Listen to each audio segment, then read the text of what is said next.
First of all, you don't know me. We're all about that high school drama girl, all about them high school queens. We'll take you for a ride in our comic girl, cheering for the right team. Drama queens, smart girl, rough girl, fashion but you're tough girl. You could sit with us, girl. Drama queens, drama queens, drama queens, drama queens, drama queens. Season 3, Episode 6, Locked Hearts and Hand Grenades. Air date November 9th, 2005. Hilarie, what was this episode about? Oh my God. It's the Fantasy Boy Draft. You guys, we're going to give you the rundown on this, but... Not to be confused with the boy toy auction, by the way. That's it. It was like, they were like, you know what's worked in the past? Wait, did we do the boy toy already? The boy toy auction already? The boy toy auction was season 1. Yeah, they were like, we like hot ass. And so to join us for this, selling boys body episode was our wonderful friend, Danneel Ackles. Danneel, honey, well, listen, a lot happened this episode and Rachel was the spicy center of a lot of it. To prevent the cheer squad from fighting for the same guy, Brooke sets up this fantasy boy draft. It backfires, as predicted. Haley continues to work with Chris Keller as he pushes her to write better music. The mayoral race heats up between Dan and Karen, and Lucas is having so much trouble keeping up with the pace of basketball. It's just, things are dramatic in Tree Hill this week. It's a bit intense. We wanted you to come back for Rachel's introduction because it was the perfect curveball for our show. And since we didn't get to talk with you. Yeah, we needed her energy. Let's go back, because as long as we're like looking at boy bodies in this episode, we might as well go back and remember the full display that you had to do with your cheerleading audition. What was it like? How the hell did you end up on our show? What happened? Oh, yeah, that's right.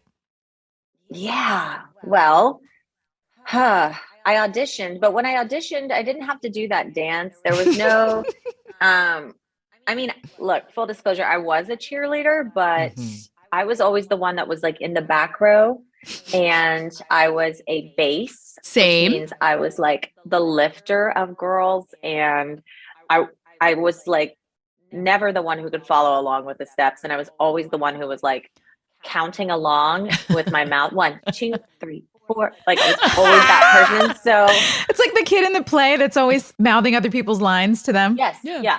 So I was always in the back. And so with Rachel and like her, her first, her introduction is you have to learn a dance. And I remember getting the dance when I got to set and I was like, oh, they think I'm like a real performer who could just like learn this in a day. Like I need a month for this. Like I needed to. So it was a lot. And I think it was to the Whisper song. It was really gross. Yeah. Turn up the volume is very scary. It's pretty scandalous. Gus is obsessed with Star Wars right now. And I was explaining to him the viral sensation that was Star Wars Kid, like around that time. Do you guys remember that video? Yes, Kid? Totally. And so we repeated it in those cheerleading tryouts. We had like a Star Wars Kid. And so I went to show him that. I was like, look, we referenced this in One Tree Hill. And then all of a sudden Rachel comes out and starts doing her dance. And I had to like, oh no. You're like, he's like, oh, that's Danneel. And I'm like, no, we're not going to look at Aunt Danneel like this.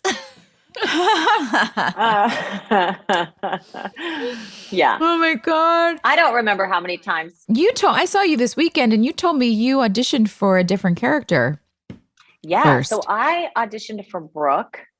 And at least Wild. I'm pretty sure it was Brooke. I was going through a record collection and being really bitchy, but not in a bitchy Peyton way. More like in a bitchy Brooke way. So I'm pretty sure that was Brooke. That had to have been Brooke. It was a Brooke That's awesome. audition. So they loved you and brought you back then for this. Did you have to audition again for Rachel, or was it like, we remember how much we love that girl, call her? No, so it wasn't like a giant audition. I do remember that. It was just like, maybe like formality. 10 of us or something. Yeah. But there were a couple girls. And but I do remember specifically there was no dancing required. And I was not told about any of that. And then I get there and I was just like, so nervous. And I had to meet you guys all. I met all of you in like a Pamela Anderson outfit that was super tight. It was pleather. It was maybe it was vinyl. It was a lot. It was nerve wracking. I think it was. We have talked about that dress because I had, as Peyton and as Hilarie, had zero problem with it. It was just like, oh my God, look at her calves. Like this, she's amazing. You looked amazing. And what I like about the way you play Rachel is I suppose any of those other girls auditioning could have played some of these lines really bitchy. Like, oh, is that your boyfriend? You know? Yeah. And Rachel from the jump earnestly asks Brooke, she's like, oh, I'm so sorry. Is that your boyfriend? And Brooke's the one that keeps saying no. And so, yeah. So Rachel doesn't necessarily get shitty with Brooke until Brooke is like clearly offended by her presence. And it doesn't make sense.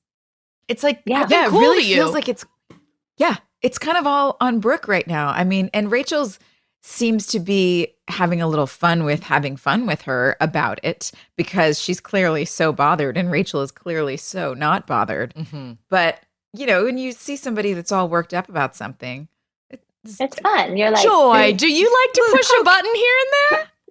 I don't, but there are several kinds of people, and some people like to just kind of poke buttons a little bit when you see somebody who's really worked up.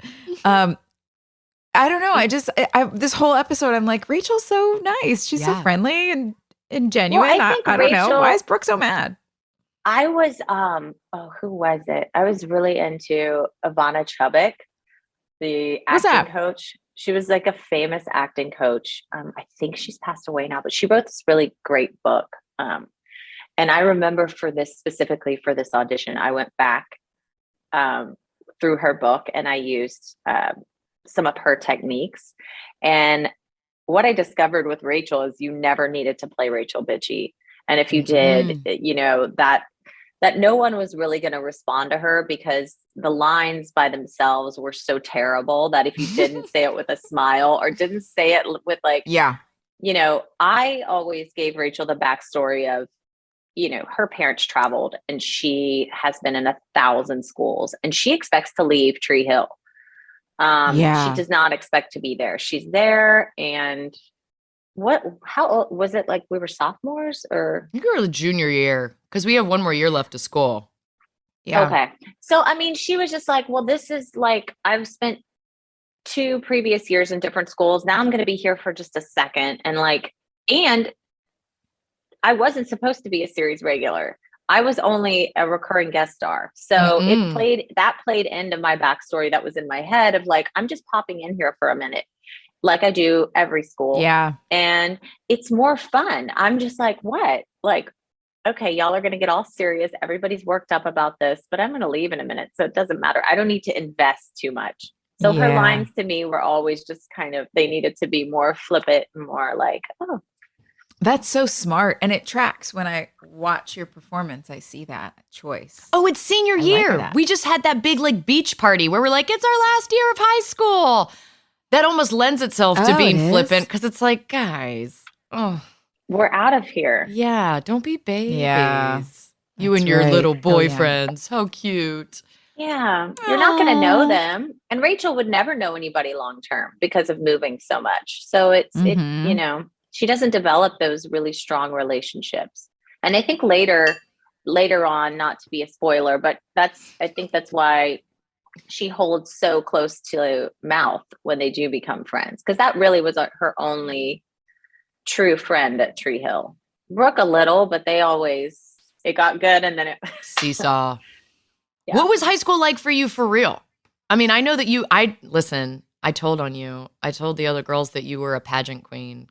Oh yes, that picture of you with the puffy sleeves and the scepter is like my favorite picture. It's Danneel, it's my favorite. Throughout my life, various friends. It's one of those things where like I'll go over to people's house and they found it on the internet and printed it out in the refrigerator. I'm like, okay, classic. I've seen this like 1,000 times. I'm gonna get a cardboard cutout of it and just have it here in the office. I was the Cajun culture queen. And you know what? I'm proud of my Cajun culture and I can tell you a lot about it. it was just like a thing to do where I grew up. Everybody did it. And I only did that one pageant though. That was it for me. I wasn't like I did one and I won. What do you guys want from me? I did one and I won. I was like, okay, I checked that. But, I did a lot of things in high school. I was like I had a lot of different friend groups. And, I changed high schools my sophomore year, or let's see, middle of my freshman year. I changed from like a really small high school to a really big high school. And so I got to kind of reinvent myself, I think, as much as you can do in a town with like, 3 red lights. So I reinvented myself and everyone was like, no, you're still that girl. We already know. But high school for me was fun. I don't have any like bad memories of high school. I enjoyed it. I mean, sure, I got my feelings hurt and I probably hurt feelings, but all in all, it was a good experience. Nothing quite like Tree Hill, I would say. Yeah, what these kids go through. God, and no offense to all the people I went to high school with, but like Tree Hill is like one of the most beautiful high school. Like, did you see all the cute boys? Like, is that they normal? And the cheerleaders are super cute. Like, I think like this was during that era supermodel of like CW casting or Warner Brothers casting where they're like, literally every face has to be, every face has to be magical. That was a lot to live up to though. But that's what you went to the CW for. If you were an audience member, glamour. Like you knew. Yeah. It was just all pretty. And that was the trope and the joke, right? About the network. Like it's just all pretty people. Right. Yes. I don't know. Yeah, well, they were beautiful. I noticed that about Tree Hill. I was like, wow, this is a good looking high school. Who would you have picked in the boy draft? Who would your pick have been? I think it'd be a toss up between, well, I think Nathan, because just because we were watching him run back and I'm like, this is a cute guy. Like, yeah. I don't know. Probably not Lucas, because are we talking about me or Rachel? We can be safe and say Rachel. Like, who do you think Rachel? I don't think Rachel would be into all the philosophical poetry and all that. I think she would maybe roll her eyes at a bit. Like, I wouldn't want to be on a date with someone as Rachel and they're like starting to quote poetry. Like, no. Kill me now. So yes, I think Just probably kill me now. Nathan, Chris Keller. I'm taking like all of your men. Joy, sorry. those two, maybe. Those two. Why do I slap you in later events? Don't I throw a drink in your face? No, you throw a drink in my face. Why do we fight? We fight in an episode coming up soon, right? Why do we fight? I throw a drink in I do something with your husband. Oh, because you were after Nathan. That's right. Yeah. You did eventually decide. Yeah, that's what it was. But a lot happens to her. I mean, she has to overcome. I mean, there was like, she was heavier in her younger years and Brooke put all those pictures up of her. So she's embarrassed in front of the whole high school. So I think like then she starts to retaliate. She becomes different. Yeah. But you threw a drink on me and then slapped me. Do I slap you? No, because you're pregnant. The girls right? get in so many altercations on this show. I feel like you were pregnant, so I don't feel like I would have hit you. I think I was really pregnant too. So maybe it's next season. Well, it's girl fighting that kicks off this whole boy draft. This idea that like the cheerleading squad is just fighting over boys. Yeah. And like physically fighting with each other. Bevan and one of the other cheerleaders have each other in like headlocks. I love how much screen time Bevan got this episode. It was crazy. I don't remember that, but it's awesome. And I want to see more of her character with skills. Our chemistry was so good. It was really unexpected too. It was that sexy. Scene. To me, that was the most interesting scene of the episode because there was just really there was like little fireworks happening on camera. It was great. Yeah. I can't wait till they come on the podcast. Well, we've had both, but we need to get them together.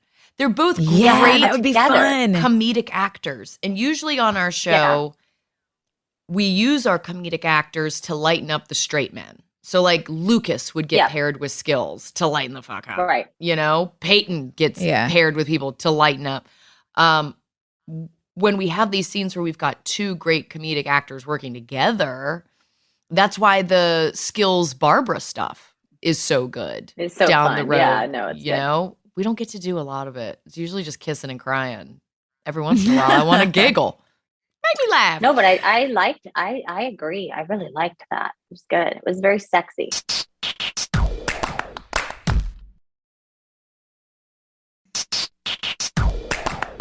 We also had a cameo in this episode, a guest star, Juliana Gwill, who is now, she's still working now. She's starring in Joe Pickett alongside Michael Dorman. He just did a movie with Sophia.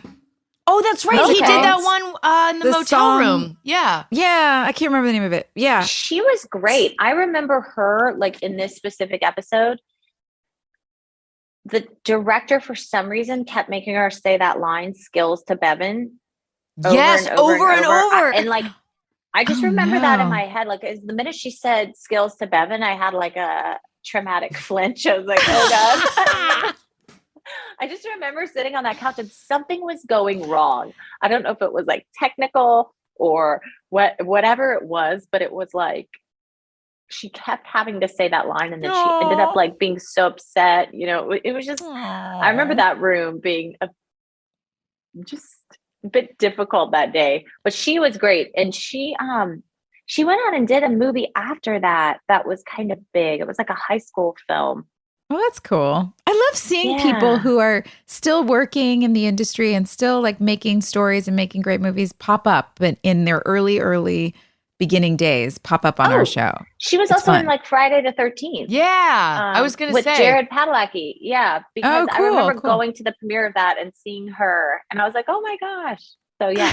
We can talk about that boy draft. We don't have to talk about things in order, because when we saw that this was the episode we were watching, we were all like, ooh, because this was a hard one. It was hard to shoot. They had like 300 girls in a room. And not only are you supposed to know your own lines, but you're supposed to know everyone else's lines so you can rapid fire, like, you know, talk one right after another. The timing has to be, It was impossible. And the director, I think, got very frustrated with us. Mm-hmm. And she was kind of grouchy anyway. I think it just wasn't a good She did one episode of our show and was like, I'm never talking to you guys again. Never again. Yes, that is what I remember the minute I saw it. I also remember not understanding the boy draft at all. And I watched it again and I still don't understand. And I don't understand fantasy football drafts. And I don't know how that works. So maybe that's why I'm so confused. But I was watching it and I was like, I don't get it. Like, okay, so it's Brooke was explaining it. Right. Yeah, Brooke's explaining it. And I still had trouble figuring out what the actual. Yeah. So nobody's allowed to, like, that's the boy that you can chase for the entire season and no one else can chase after him. I don't like it. Is that what it is? I don't understand. I don't get it. I don't like the whole, like, I don't get it. When you're 16 years 17, later. Yeah, 16, 17 years old, like, you've got to pick one.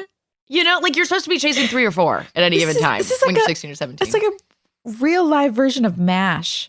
Yeah. Like we were trying to do, you know, the piece of paper, MASH, Mary, and apartment, shack house or whatever. That's what it is. Mansion, apartment, shack house. You never did this, Hilarie? Of course I did this.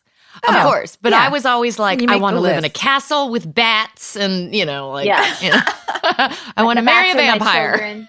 I feel like Brooke was trying to create her own real life version of MASH. Yeah, everybody gets to pick. Then I remained confused by it. I don't know what we were doing, but I knew I had to pick Lucas, and it was to piss Brooke off. So that was the only. Did you guys have like girl code when you were growing up? Like, was it like you and your friends made agreements like we're not going to like the same guy? Yeah, but it never worked. Right. Yeah, exactly. I would agree with that. In fact, I remember me and my friend both going out with the same guy, like in the fifth grade or something, 5th or 6th grade. And it was like, yeah, we're both his girlfriend. Interesting. We were so progressive. It worked for like 4 days. Mm-hmm.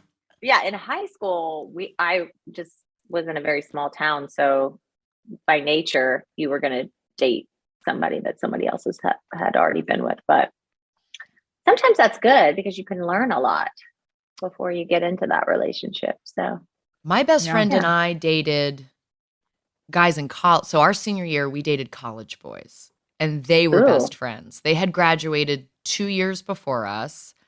And they were best friends and we were best friends and we would like double date and like super cute.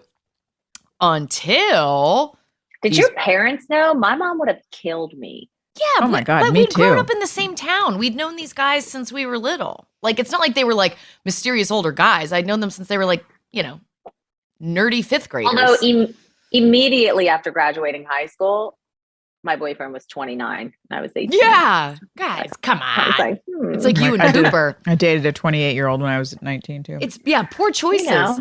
But these boys decided that they wanted to switch. They decided that I was a better fit for her boyfriend and she was a better fit for my boyfriend. And they decided they wanted progressive. Guys, no, I was the bitch that was just like, we're done here. We're done. No, everyone's done. Oh, you didn't want to try I'm done it? here. Like, no. Didn't Shania Twain do that? No, dude, I completely left the quadrant. I left the quadrant. Shania Twain?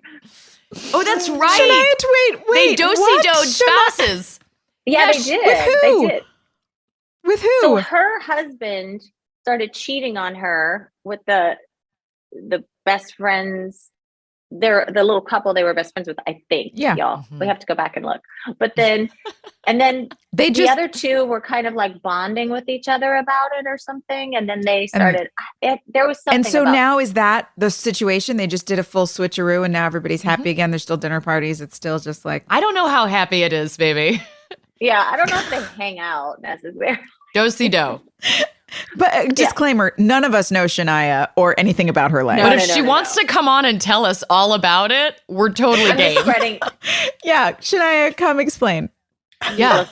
Spreader. I'm into it. Well, guys, this episode felt to me like it was a placeholder. Yeah. Like nothing happened. And all of the things that were supposed to seem really meaningful, like Lucas's speeches and even a couple moments with Nathan and Haley, I guess. And it all just felt like kind of a filler. Like they couldn't figure out what to do with this episode. And they just said, well, let's just do something fun. Nothing matters. Is it a spec script? Oh, that's interesting. Because here's the deal. When they're hiring new writers or when they're like bringing new people into the writer's room, a lot of times they're like, just write a standalone episode so that we can pop it in whenever we need to pop it in. And this one really doesn't connect to anything, No, the only connections are the Dan and Karen stuff and Dan and I always want to call her Barbara, Dan and Deb. Mm-hmm. And those are just continuations of a storyline that already started. But there's no real progression in either of those storylines. They just kind of exist. I didn't think her moving that sign was a big deal. I wanted her to do something really really bad. that. She didn't deface it or anything. I know. You just had it towed? Spray paint. I was like, okay, so you got it moved? Yeah. And you put a little bumper sticker on the back. As she an was adult. very nice, though. No, as an adult, get too dirty. We're so much more capable of vandalism at this age than we were when we were younger. Absolutely. What would you have done to it? I mean, at least like popped a giant poop emoji on the head, or I don't know, done some more with the like. There should have been more diarrhea or something. Oh, more! You wanted more poop jokes. Oh, yeah, we needed. I wanted to see that. Like, I guess we weren't. It was too early in the series to like actually see a poop stain, or maybe that would be like standards and practices would be like, no. But I wanted to see a poop stain. I love that Paul was so committed to that. Like when he was in Karen's cafe yelling at her, and then like the way he kind of hobbled off. It was cute. I love he was like so game for anything. Yes. But I thought there was some really good like Brooke Rachel lines in there. And like there was definitely a lot of like, if I look on my Instagram, some of those scenes are always on there because it's like the Totally Beaches moment. Like people love that line. They love just some of the early Brooke Rachel face-offs, I think. And those were so We're much fun to totally shoot. peaches. Like, I just remember like being done with those and then laughing because they were so ridiculous. And, you know, You guys and we out liked bitching each other. It Yeah. takes a big personality to stand up to Brooke. You know, like Yeah. you cannot be a little bit intimidated or insecure. You have to out Brooke in order to play the game with Yeah. her. And so watching you two together is so fun because this is the first time we've actually seen Brooke kind of insecure. Like, Right. Yeah. she wasn't insecure with really Erica threatened. Marsh. She knew exactly who she was with Erica Marsh, you know? Yeah. Yeah. This is fun. It's I also like the way when there's the Haley Brooke interactions because like Brooke is like, and Haley's just like, yeah. So anyway, and it's like just so grounded, and it's just like these two. I loved it. I loved That's watching funny. that. That's like every conversation y'all have in that episode was like that. It is. Made me That's laugh, true. yeah. the I apartment loved tone. seeing. Yeah, I loved seeing Brooke and Haley really getting a chance to play ball and bat around their friendship in the last this season. It's been really fun. I like watching But Haley it's and fun. Chris. Like, you want to talk about chemistry. You and Tyler have such good chemistry on this show. And so Chris, Thanks. that segue between them talking about something sucking and then Chris being like, the song sucks, you know, Yeah. Mm. was a Yeah. great segue. And The only thing that's good about that song, besides it being over, Yes. they always gave him great lines. He really did.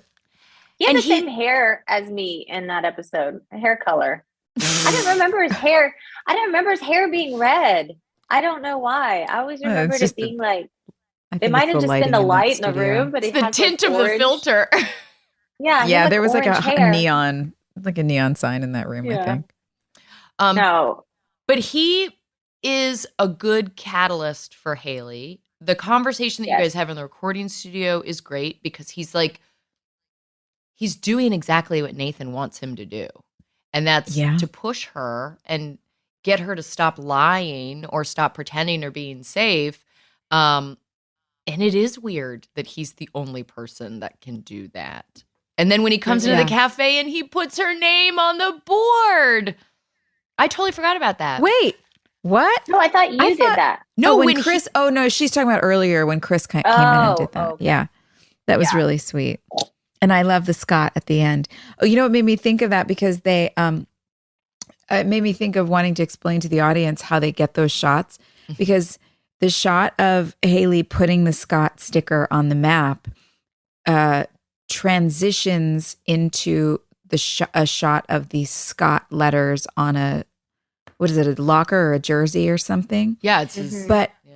they have to measure that so specifically with the camera to make sure that the letters are going to line up exactly so that they can transit, and then how to pull back from that to get to the actor's face because you're going from a super, super, super extreme close up and then pulling back out to a regular size. You could be there for like over an hour sometimes on each end trying to make sure that you get the get the sizes exactly right. And I always think those things are interesting for people who don't work in our industry to know that you just see a cool shot. Oh, that's so cool. They transitioned on the Scott name. That's neat. But sometimes the technical stuff is kind of fun to learn. So there you go. No, totally. Lesson And number I mean, I'm sure people 485. are always like, it takes y'all how long to make a 40-minute episode? I know. Yeah. Over a week, 8 days? Oh my God. Because were we 8 days? Yeah. You were 8. Yeah. We spent 7 of them like holding cupcakes in your apartment in this episode, just like trying to get Sure, that fucking on this scene one. done.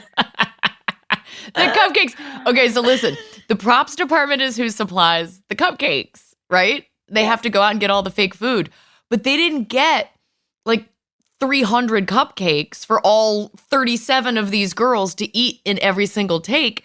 And so the director's they might have thought I was just going to put them, you know, on the counter, Yeah. or that's what because they have meetings prior to this, like tone meetings and all these different sorts of meetings where everything is discussed. And it was probably said that I would just put the cupcakes on the counter. And then maybe on the day, the director was like, no, she passes them out. And she wanted everyone to take bites of the cupcakes. Like, I remember that being like, she's like, these got to look like these girls love these cupcakes so that Brooke is upset. And so we'd all have blue mouths because you know that icing from the grocery store cupcake. Because I have kids and it is like a disaster, that stuff. It doesn't come off. Does not come off. The great cupcake battle of the Fantasy Boy Draft was it's so stupid, the things that you remember. It's so stupid. Because it's like we filmed for 8 days, but the cupcakes are the things where I'm like, oh, not those fucking things. Ugh. Yeah. Do you know what I have for you guys? Oh, what? I have a present for you. Sometimes my hoarding pays off, and I have hoarded this Mouth McFadden boy draft card for the last 15 years. My gosh. It's got stats on the back. Hold on. How do I hold Read this the so you can read it? stats. Okay. Yeah. Read them. What does it say? It says, number 1, for your consideration, height 5'7", weight 190. In what world was Mouth 5'7", 190? Okay. Art department got a little creative here. It says, born 10/10/89. Okay, so we know that Mouth's birthday is 10/10. His birthday. Aww. It says, I'm the nice guy you've been waiting for! Exclamation mark. And then bullet pointed, like on our resumes when we have to do special skills. It says, stylish, smart, sincere, great conversationalist, and great dancer. Available now! Mouth McFadden! Oh my gosh, Cute. that's awesome. I mean, this was 10/10. literally, I stole this from set, and it's You been in should like a send photo that op. to Lee. You got to frame it in one of those frames that's glass in the front and glass in the back. Yeah. I love him. You can get them at like Marshall's. They're cheap. Go Number grab, one grab a pick. frame.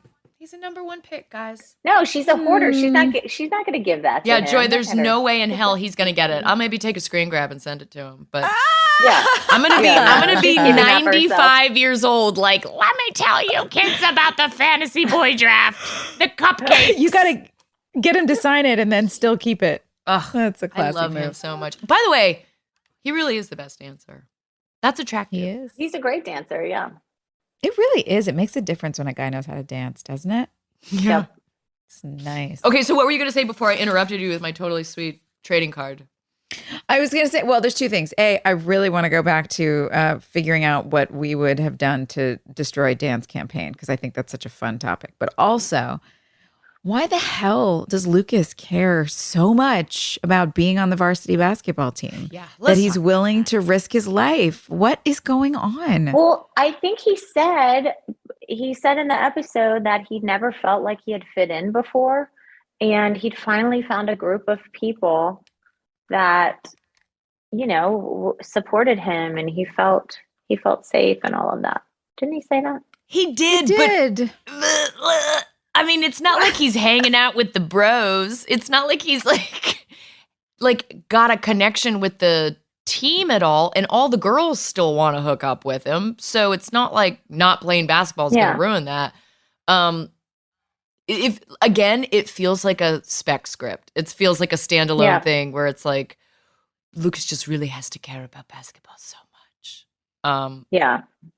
He's only been playing for what, half a year? Yeah, on the varsity team. I mean, obviously he's been playing his whole life, and the River Court means everything to him, and those guys mean everything. But that's the other thing. I mean, what about his River Court friends? Aren't those the people that always made him feel like he belonged somewhere?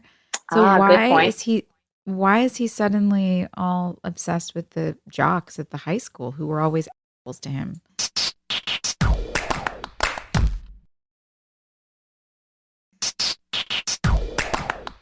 I do love that this was like the first time we saw skills at school.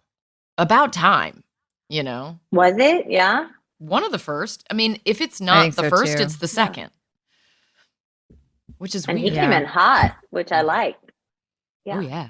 I don't think we have seen him at school before. I mean, maybe sitting in a classroom. Maybe. I don't know. How about how bad is Brooke at passing notes? Just like, who thought that was a good idea? Like, do kids even pass notes anymore? Does that still happen? I got in big trouble, but it wasn't really passing a note. It was I left it in my pocket and my mom washed my pants, and pulled it out and found it, and it was bad. Yeah. It was like all about like the party that we had snuck out, and like I don't know why my friend was writing in so much detail, but it was like all of it. She just like, and then at 7:30 when we snuck out your window and went to so and so's house, and then I can't believe we stayed out until 2 a.m. Can you? But it was just like, well, everything's there. My mom was like, okay, well, you're punished, and I'm like, couldn't even get out of it because like every single detail had been described. No way, man. I got caught it in was like such a great idea grade. You had, Danneel. Yeah, great. You're the best sneaker out ever. My mom did the same thing. She found a note in my pocket that I was the middleman. This girl, Jade, wanted me to pass this note to her cousin in my class. And my mom finds it in my pocket. And it was just one sentence. It said, "F you, Leon." And it was second grade. My mom found it. And it was just like, who's Leon? It has to be another T-shirt. I really need that T-shirt. You, Leon. You, Leon. No. I passed notes all the time. We used to, went to high school in New Jersey in a building that had been around for probably since like the 30s or 40s. So we had these old radiators that were on the sides of the rooms. And it was close enough to the desk where you could count how many slats in the radiator there were, and you could there was this little note space for notes, and I would slide my notes for my friend who was coming into the next class. So we would all leave the classroom, and then he would come in and sit down, and my note would be there next to the desk. Yes, this was like my best friend in high school, and I would always leave a little. Little notes in there. We would like trade and pass notes back and forth in the radiator. That's hot. I know. I'd be like, pardon the pun. Oh, well, I didn't even mean it. Oh, mom jokes. No, I think I'm just thinking like if that was in a movie, that would be like a sexy little thing to do, is to have like a little hidey hole in public. You know what I mean? Yeah. Like that's what makes it so cute. It's the sixth. It's like the sixth slat or whatever it was. Mm-hmm. You'd always say whichever desk you ended up sitting by. You'd be like, number 8. Yeah, what happens if someone else leaves a note there one day? Ooh. I know. Are y'all scared? Like, I'm always more scared. I mean, I like to journal, but every time I journal something, I'll then shred it because I'm so paranoid of like keeping notes and letters, because it's like, oh my gosh, it's so permanent. And then yet I will text a lot of crazy stuff. And I'm like, just a digital footprint. Something about, it's just a digital footprint. It's just going into the cloud and anybody can access it. But like, as far as like hidden in your drawer, like, gotta shred this. It's probably some like trauma from high school, but I'm like, you got caught. Yeah, I got caught. So I'm like, better shred this note. But yeah, I'm always like so scared to write things down now. No way. Haven't you seen Bridges of Madison County? After Meryl Streep dies, her children find all of her like mysterious things. She dies. Great. That's how the movie starts. It's her kids, and they find all her in the attic, and they're like, "Mother had a life? Ooh. Mother. And a photographer? Ooh. Mm-hmm. No, keep the notes. Let your kids think you're interesting one day. You know? I love keeping all that stuff. I'm a total paper hoarder.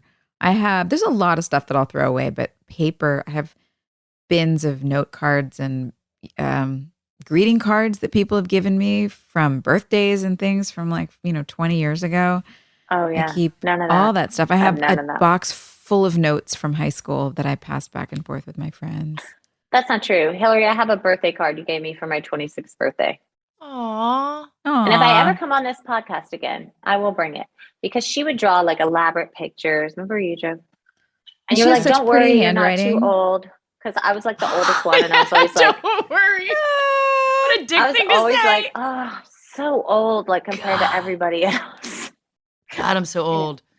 What do we think? Thank goodness we didn't have like so much like social media. We didn't have any social media. No, we were safe. Nobody could really like comment on that, because I remember like watching 90210 and my mom being like, Dylan McKay is 400 years old, and none of these people, because he had all like the forehead wrinkles, Yeah. R.I.P. But yeah, it was like. No, we didn't know. I'm glad we didn't have that. Didn't need to know what people were saying about us. We just passed our own little notes. No. Joy and I had a notebook that we would pass between our trailers, and you decorated the front of it, and it was called Trailer Trash. And we would just talk in this journal and pass it back and forth so that I have it. You do? I found it in my storage unit. Interesting. There needs to be another podcast. Yeah. Trailer trash, Trailer man. trash. Yes. That's it. Because it's like you do the scene and, you're just like, oh, God, I'm exhausted. Now I got to sit around for 4 hours while they shoot a different scene and I don't know what to do for the next 4 hours. And so you write to your human journal, Joy, and you're like, did you check out this shit on set today? And did you know who's kissing who? And did you know what happened after work on Wednesday? We had a grand time. That's great. Yeah. We did. I love the traveling notebook, and I've actually used this in raising my daughter. It's really helped with communication because she would. I started out with when she was writing. Kids start writing about 5, 6 years old in kindergarten. They're like putting together real basic sentences. So if she was mad, she just shuts down. She will not speak and have a conversation. So she would go in her room and close the door, or we weren't allowed. I didn't let her have a fully closed door until a certain age. So she, I took it off the hinges. She's got no doorknob. Slightly ajar. And so I would write, "Are you mad at me?" and then slide it under the door. Aww. And then she would write "yes" and slide it back. And then I would say, "What happened?" Slide it back, and she would. And so we would do that, and we have kept doing that. I think the last time we did it was eventually I graduated to a notebook because it was a little easier because I had to keep going to find pieces of paper, but and I wanted to keep them forever. It gave her the freedom to share her emotions without the scariness of having to, say things out loud sometimes. Yeah. So anyway, it's a fun tool for any parents out there who are trying to figure out how to get your kids to talk to you about scary things or their emotions or whatever. I like that a lot. That's a good one. Gus employed that, Joy. Like, I remember finding a note on the kitchen island that said, "Mom is dumb." DOM, and he was trying to say dumb. Yeah. Mom is dumb. And so Jeff will still yell that at me. He'll be like, "Mom is dumb." Notes are the way to my heart, even if you're being kind of an asshole. I love the written word. Me too. What would you do if you found a boy draft note in your daughter's pocket? I would laugh so hard. I don't know. I think that's hysterical. Mm-hmm. Yeah. Like the idea of Brooke Davis's kids finding a boy draft and it being all the names of all of the like uncles and like people she knows in town. That's horrifying. We don't think about it in context like that. If it's a stranger, fine. My youngest daughter, those little jewelry box, you open it up and there's like a little ballerina in there kind of swirling around. So she has one of those, and I was putting away some of her little like stretchy bracelets, and I opened it up and I looked in there, and she has in there, and she just graduated preschool. She has in there perfectly positioned a little boy, his school picture. She put it in there. And I was like, gosh. "What's this?" And she told me his name, and I was like, "Is this like a special friend?" And she's like, "I just didn't want to lose it." And I was like, she's like, "It's really special." And I'm like, "That's adorable. Like, it's really cute." So I'm here for young love.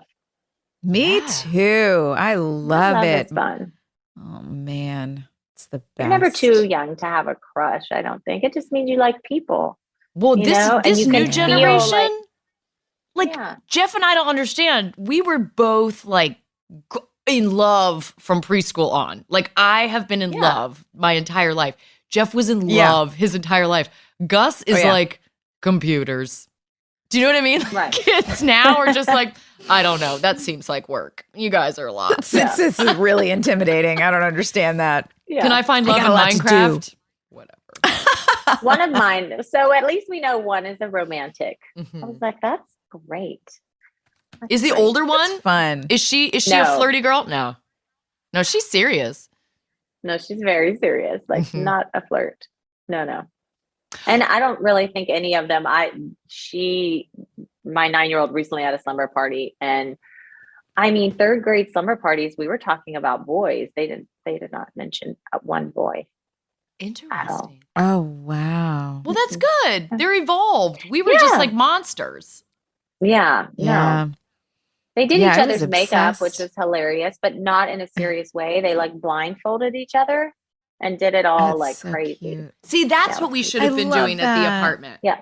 You know? Yes. The apartment's a good set. By the way, though, so Sophia's not here. Everybody at home knows that she's doing romantic things, which is very cool. But I love in this episode, the apartment, you know, she's like the French Riviera, and Rachel corrects her. But isn't that like where Soph got engaged? Like, has life come full circle? Oh, Yes. that's interesting. Positano, right? Wasn't that sort of the area that she was? Guys, I don't know. I I'm just think some so. bumpkin that lives in the country, but I think so. I don't either. Hold on, somebody. I don't know. Oh no. No, Lake is Lake Como. Como different? Lake Como. I don't know the difference. Isn't it the same? It's off the same coast. Come on, isn't it? guys. They were in a boat. We're in a boat. Rachel's lines. I am not. I don't know. Yeah, Lake Como's anything about Italy. Yeah. geography. Okay, talk about Rachel being smart, though, because I loved that bombshell this episode with the Supreme Court case. Oh my gosh, that was great. She's very smart. And she does that throughout, I think, all of her time at Tree Hill. She's always pulling out something like that. But I mean, again, like when you're, you know, popping around to all these different schools, I mean, I feel like there is part of her that's like, she just kind of buried herself probably in her studies. And, you know, we learned later that her parents aren't very present because she and Brooke share that in common. Well, I guess Welcome really to nobody. Tree Hill. Yeah, I was like, no one. We were the Charlie Browns of real life, I guess. No one's parents were really that present. Yeah. No, but I But, like that you also are so smart in real life, Danneel. Like, when we had to do that Maxim cover, we had to go sit down and do an interview. And it was Soph, Danneel, and myself. And this reporter's asking us questions. And we were very aware of what that kind of magazine wants you to be. And, you know, like the whole like bimbo mentality. And as we're answering all these questions, I was like, do you understand that Danneel's the smartest one at this table? Like, she's the one that graduated college. Like, she's always been like the honor student. Like, Danneel is the smartest person at this table. And Danneel's all like, oh, no. But in real No, it's life, just lies. you're It's a, lies, you're a, and it's also just memorizing a couple of facts that Is that you it? think will. Yes. Mhm. Yes. The human Yeah. head weighs 8 pounds. Right. You just spit out a couple of random facts and be like, oh, she knows that. She must know more. It's a long That is con. not thing. true. You are an incredibly successful woman in so many different arenas, and it's because you're so smart and Well, intuitive. And I you can know say the that same for doesn't you, happen too. by accident. Well, yeah. Oh, look, she's a business owner. Look, I've got our family business beer shirt on right now. And that I wasn't know. even Do intentional. you want me to go get my booze bottles? We were going to do a. No. Yeah. Hey, where's my booze? The booze is coming. Burton. Do you guys think it's weird that as adult women, we went from One Tree Hill to all kind of venturing into the liquor business or the alcohol? No, business? I don't find that. Is it a coping mechanism? It just made us I think all that- luscious. Tracks perfectly well. Yeah. What is Rachel doing Well, right now? Does Sophia? Yeah, have she's a Johnny liquor Walker. business? Wine. Yeah. And wine. grants and wine. I figured there might be something about wine coming, but I didn't know. Mm-hmm. What's Rachel doing now? Where did Rachel end up? I don't even know. Dan dies, and then what happens? We had talked You about took all this, his but, money. I think that I just took all his money and left. That's We amazing. might have to ask some fans to help us out, but I'm gonna do like a little research on her because now I'm interested. Watching those episodes is really fun. It's really fun, like all the emotions. And I know I've heard y'all talk about it, but like when you actually watch it, that just makes me happy. Well, you were saying that you have like muscle memory, like you remember some of the lines, right? I was remembering my lines. I was like, oh my gosh, I remember this. I remember what comes next. I remember the scenes. I remember what she's going to say. Probably because I was like just starting out and I was so paranoid all the time that I was going to forget stuff. And then I did. And then I get screamed at like, you should know your lines. And I'm like, I do. I'm just so nervous and scared. I can't remember them. Aww. I know. My favorite part of watching this episode back is when the cheerleaders are fighting in the classroom and they said something really mean, like he's not into horror or something like that. Yeah. Danneel in real life guffawed and then Rachel laughs. Like you laughed on cue in character. You were like, it's funny. I don't care. It's still funny. It was funny then. It's still funny. Mm-hmm. Yeah.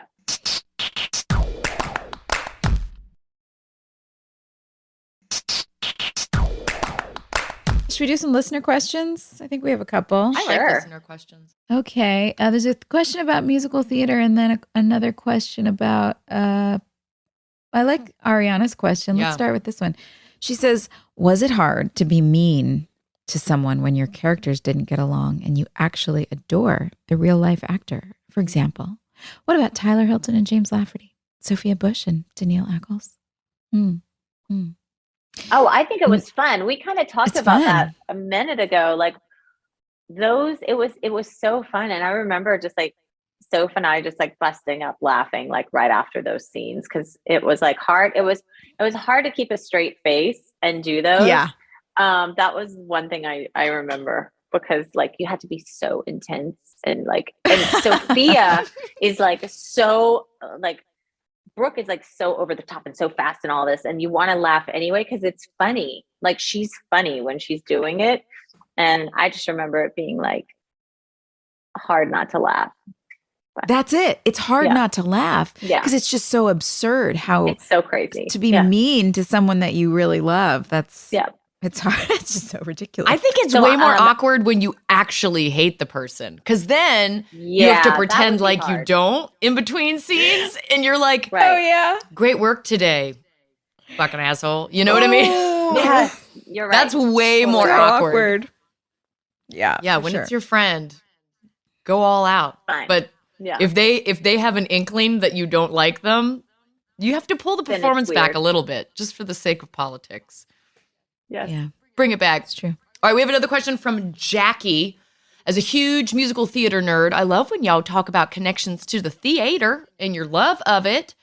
If there had been a full musical episode of One Tree Hill, oh my God, we used to ask for that. We did. What would you have wanted to sing? And I'd love to know what your favorite musical is. Danneel loves singing. Okay, my favorite musical from I do love singing. I just don't let other people hear. But I recently had a conversation with Joy and she said she was going to help me with that. So. Oh yeah. Thank you for reminding me. I'll send you those. Okay. I'll send you those links. Thank you. I do remember it. I didn't have that much champagne. Right. That was really early on in the night. No, my first favorite musical was Oklahoma. My parents had the record. And I would listen to it over and over and over and over and sing all the songs. And I just loved it. And I actually sang it this weekend quite a bit in my head. In your head? Oh, yeah. You're just walking around. Joy, what's your favorite? I mean, I could always watch Les Mis. Always. Yeah. And South Pacific. South Pacific is one that has no boring moments for me. There's no dip. I'm interested in every single moment that's on stage. I really loved Tommy the first time I saw it. The Who's Tommy, but it's been a while since I've seen it on stage, so I don't know. I think those are my favorites. I love Into the Woods, of course. Oh yeah, the best. But the second act is depressing. I don't know, like 25 minutes too long. Yes. What's yours? A Funny Girl. Funny Girl. Oh yeah. Yes. Seeing it as a kid and then having parts of it come to fruition in my adult life You know, that scene where all of a sudden she gets called up by the Ziegfeld Follies and she's like, oh my God, I did it. It's overnight. Like getting called up by TRL off the street. You know, I was just like, oh my God, it's happening. You know, and the relationship stuff of like having been with men in my past that didn't love that I was successful. You know, there were so many parts of that movie that as a kid, I was just like, this is razzle dazzle. I want to be an actress just like Fanny Brice. And then those life lessons just hit hard with a sweet Barbra Streisand solo here and there. She's genius. Did you see Funny Girl in London when they did it with No, they're doing it right now. I can't remember that. In New York. They're doing it again. Oh, they are? With Beanie Feldstein. Oh. Yeah. Oh, Beanie, that's right. I haven't seen it yet. You know, I love her. I think she's great.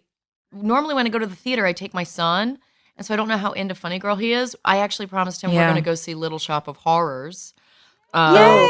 Yeah. That's you have also to tell Tammy I said hi. That's a fun show, man. You would be a good Audrey, Danneel. I would love to. Oh, Danneel would make a great Audrey. Yes. Oh my we'll be gosh. her backup. We'll be the doo-wop singers in the background. That's right. Yeah, those are the songs you can practice singing. Yes. Okay, I'll practice that. We'll start with that. That's Suddenly totally Seymour. true. Go nuts. Yes. Go for it, babe. That's so fun. Those are good questions. Danneel. Should we spin? Oh, wait, we didn't talk about if there had been a musical episode of the show. Oh, yeah, let's go back. I mean, I don't know. Like, it's hard to tell. I'm trying to think of songs back then. Like a song that like embodies your character, or just like a group song, or I don't know. What do you think? So Glee was like a jukebox musical. They would take pop songs and make them like the character's narrative. What song embodies your character? Like pop song? I mean, in this season, it's Ain't Too Proud to Beg, right? Please don't leave me. Don't you know? Yeah. I mean, I don't know. What's that for I'll non-blonde fight you song? for the candle box. I'll fight you for the I am candle going to box. punch you in the neck with the candle box. Danneel loves signing other people up for karaoke and then making them sing the song while she's yelling at the audience. It's karaoke, bitches. I did sing 4 non-blondes recently. You did? That's a good one. Yeah, actually with Renee, our head of development at our pod. So it's really fun. Okay, should we spin a wheel, guys? Let's do it. Okay, go ahead. What does it say, Danneel? Who is most likely to travel the world in their van? So who is most likely to travel the world in their van? You have to pick a character from the show and a real life person. But I think we know the answer to this. Chris Keller? Character? Oh, sure. I could see Chris on the show doing that. But in real life, it's you, dude. You've got the big, huge, like, Astro van. Like, seriously? I'm van. We were all together this weekend, and Danneel rolled up in a van that my husband thought was, like, the van that was supposed to take us from the hotel to the venues. He thought it was, like, the hired van. Oh, my gosh. The shuttle. Take their family on the road in a van. It is me. Yeah. It's you. Did you have to get, like a CDL license to drive that thing? No. And we used to have a boat, and I think I got a license for that because I thought everyone should, but it's not required. What? Yeah. Well, listen, when we go on the road with the Drama Queens tour with our I'll be the bus wine driver. suitcase, you can be our bus driver. No worries. Please. I got it. I got it. This. Drama Queens tour. We are working on that, folks. Feel free to send us some info about if you want us to come to your city. Email us. Let Yes, us know. Austin. We want you to come to Austin. That'd be fun. Yes. Stay weird. Okay, next episode, season 3, episode 7, Champagne for my real friends, Real Pain for my sham friends. This is one of the ones that I remember this title, and I think of it often for some random reason, I guess. It just stuck in my head. I don't know what the episode's about, but I bet I'll remember it when we start watching. Yeah, you will. Hope you'll join us. Thanks for hanging out with us today, and we'll see you next week. Bye. Thanks, Danneel. We love you guys. Bye. Hey, thanks for listening. Don't forget to leave us a review. You can also follow us on Instagram at Drama Queens OTH. Or email us at dramaqueens@iheartradio.com. See you next time. We're all about that high school drama girl, all about them high school queens. We'll take you for a ride in our comic girl, cheering for the right team. Drama queens, smart girl, rough girl, fashion but you're tough girl. You could sit with us, girl. Drama queens, drama queens, drama queens, drama queens, drama queens.